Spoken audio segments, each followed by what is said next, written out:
नमस्कार दोस्तों, मैं विवेक एक बार फिर से अपने YouTube channel stock trading technique पर आपका हार्दिक स्वागत करता हूं। दोस्तों, आज भी निफ्टी ने एक रेंज बाउंड ट्रेडिंग दिखाई। हाँ, छोटी छोटी मूव्स ऊपर नीचे दोनों तरफ की देखने को मिली और हम ये कह सकते हैं कि फिर से एक निफ्टी ने अप ट्रेंड पकड़ा है। और मैंने अपनी पिछली वीडियोस में कहा था कि इस ट्रेंड लाइन, जो मेरी ये ब्लैक कलर की ट्रेंड लाइन है, इसके आसपास निफ्टी ट्रेड करने लगे तो मैं यहां पर फिर से कॉल बाय करके फ्यूचर सेल करने की एक स्ट्रेटजी क्रिएट करूंगा, क्योंकि पिछली बार जो हमने ट्रेड लिया था शॉर्ट साइड पे, उसमें हमें 160 पॉइंट का एक प्रॉफिट जनरेट हुआ था और यहां से हम लॉन्ग थे और यहां से तो हमने बहुत अच्छा प्रॉफिट लिया था। अब फिर से हम इस ट्रेंड लाइन के आसपास आ गए हैं और अगर जिस टाइम ये मैं वीडियो तकरीबन 7:30 पर रिकॉर्ड कर रहा हूं, उस टाइम निफ्टी का फ्यूचर्स 15,208 के ऊपर ट्रेड कर रहा है और यही जो ऊपर का हमारा जो रेजिस्टेंस बनती है वो बनती है 15,265, जो कल के दिन के हिसाब से निकल के आती है 12 तारीख के लिए। तो हम 15,250 के आसपास अगर सुबह गैप अप ओपन हो गए या 200 से ऊपर भी ओपन हो गए तो हम कॉल बाय करके 15,200 की कॉल बाय करके फ्यूचर सेल करने की एक स्ट्रेटजी क्रिएट करेंगे। मुझे लगता है कि फिर एक डिप देखने को मिल सकती है, क्योंकि यहां के आसपास आके ही एक निफ्टी को रिजेक्शन मिलती है। तो अब हम बात करते हैं बैंक निफ्टी। बैंक निफ्टी देखिए 5 दिन से कंसोलिडेशन फेज के अंदर है, छोटे से सीमित दायरे के अंदर कंसोलिडेट कर रही है। अब यह देखना होगा कि धमाका किस तरफ होता है। नीचे धीरे धीरे करके हमारी 9 दिन की मूविंग एवरेज 35,000 के आसपास तक आ गई है और यहां से देखिए नीचे से तकरीबन 600 पॉइंट ये ऊपर बढ़ चुकी है।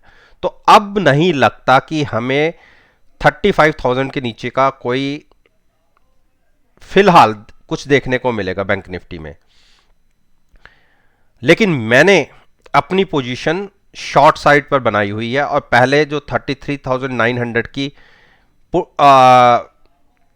कॉल बाय करके फ्यूचर सेल करा था, उसमें हमने कॉल में तो अच्छा प्रॉफिट जनरेट किया और अपनी कॉल को हमने 3600 पर शिफ्ट कर दिया था। और उसके बाद देखिए जैसे हमने 36,000 की कॉलें बाय की हुई हैं, उसके बाद फ्यूचर्स उस रेट से काफ़ी नीचे ट्रेड कर रहा है।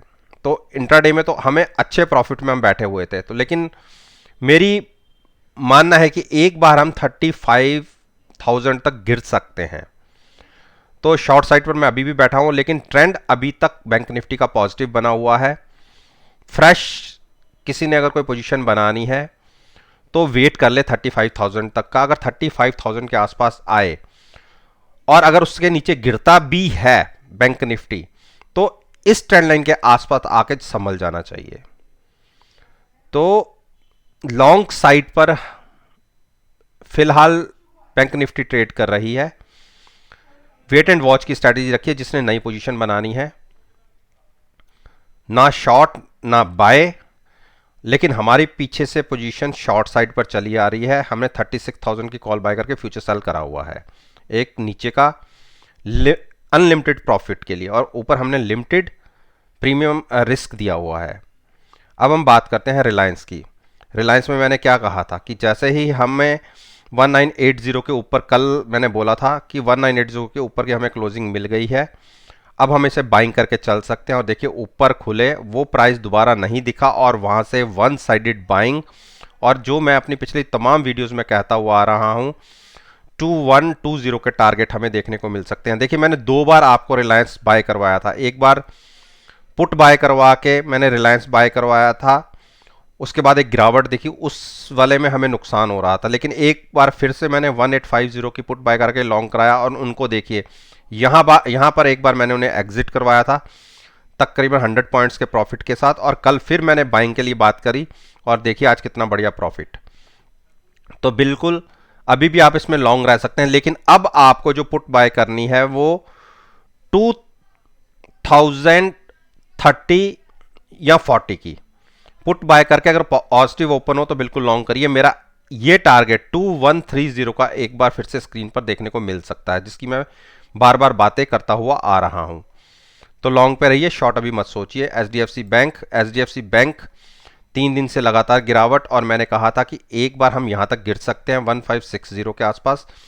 तो यहाँ क्योंकि ये H D F C bank है, कंसोलिडेशन हो रहा है, तो आप यहाँ पर देखिए इन इन 4 ट्रेड्स को हमने अवॉइड किया है। उसका मेन रीजन था कि एक गिरावट आ रही थी, हम क्योंकि स्टॉक अप ट्रेंड में था इसलिए हमने शॉर्ट और बाय नहीं किया, लेकिन शॉर्ट भी नहीं किया। अब एक काम कर सकते हैं, अगर 1580 के आसपास की क्लोजिंग आई है, ऑलमोस्ट हम कह सकते हैं जो इंटरडे का लो लगा 1570 के आसपास लगा, 1560 के हमारे टारगेट थे, 10 पॉइंट से हमारा टारगेट रह गया। लेकिन अब आप कर सकते हैं कि अगर 1560 के आसपास प्राइस आए तो आप यहां की पुट बाय करके लॉन्ग में जा सकते हैं। ये कंसोलिडेशन फेज खत्म होके एक अपसाइड की मूव देखने को मिल सकती है। इंडस बैंक को अभी अवॉइड कीजिए। ये मैंने अपनी पिछली वीडियोस में बोला था कि 1000 से जब तक नीचे क्लोजिंग ना मिले और 1070 से ऊपर जब तक क्लोजिंग ना मिले हमें कोई ट्रेड नहीं लेना। ये कंसोलिडेशन फेज के अंदर फंसा हुआ है स्टॉक, जब तक किसी भी तरफ का ब्रेकआउट या ब्रेकडाउन नहीं मिलता हमें तब तक कोई ट्रेड नहीं लेना। वो आज भी नहीं मिला, तो इसलिए कल के लिए भी कोई स्ट्रेटजी नहीं होगी। अगर 1000 यानी 1000 के नीचे अगर ट्रेड मिलता है और लगातार नीचे ट्रेड होता रहता है तो आपको 1020 की कॉल बाय करके फ्यूचर सेल करना है, एक लिमिटेड रिस्क और मैक्सिमम रिवॉर्ड के लिए।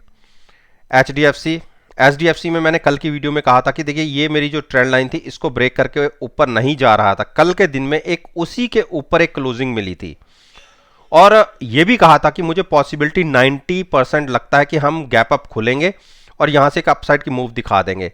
अदरवाइज अगर रिस्क लेके किसी ने ट्रेड लेना है तो वो इस ट्रेंड लाइन के आसपास अगर स्टॉक जाए तो आप वहां की कॉल बाय करके फ्यूचर सेल करने की स्ट्रेटजी भी ले सकते हैं, क्योंकि हम फिर से यहां तक गिर सकते हैं 60 to 70 पॉइंट्स के लिए अगर किसी ने ट्रेड लेना है। तो देखिए वही हुआ, ऊपर खुला तो नहीं लेकिन नीचे खुला और नीचे ही बना रहा, तो एक ट्रेड आपको नीचे की तरफ का तो मिला होगा।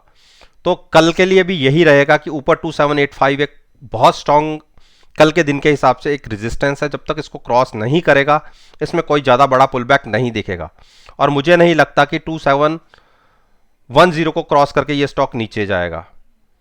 तो ये छोटी सी दायरा है, इसी के अंदर पिछले 8-10 दिन में आप देखिए एक के बाद एक हाइज तो बन रहे हैं लेकिन क्रॉस नहीं हो रही ये ट्रेंड लाइन। तो ये एक हर्डल है बहुत बड़ी, जब तक ये क्रॉस होकर ऊपर नहीं क्लोज होगा कोई बड़ा जंप देखने को मिलेगा नहीं। तो वेट एंड वॉच की स्ट्रेटजी रखिए। कोटक महिंद्रा बैंक की देखिए जो 1940 एक सपोर्ट है उसको होल्ड कर रहा है। आज भी देखिए नीचे खुला और उस सपोर्ट को होल्ड किया और हाई लगाया 1980 का और उसके बीच में क्लोजिंग आई। तो अगर कोई बाइंग करना चाहता है, देखिए इतने बड़े जंप के बाद तो थोड़ा कंसोलिडेशन बनता भी है। अगर किसी ने बाइंग करके चलना भी है, अगर 1920 की एक पुट बाय करके अगर लॉन्ग करते हैं, देखिए गैप जरूर 40 पॉइंट नीचे की मैं पुट बाय करा रहा हूं। जहां आप एक काम और कर सकते हैं, 1940 की पुट बाय करके भी लॉन्ग में रह सकते हैं। 2000 तक का एक जंप देखने को मिल सकता है।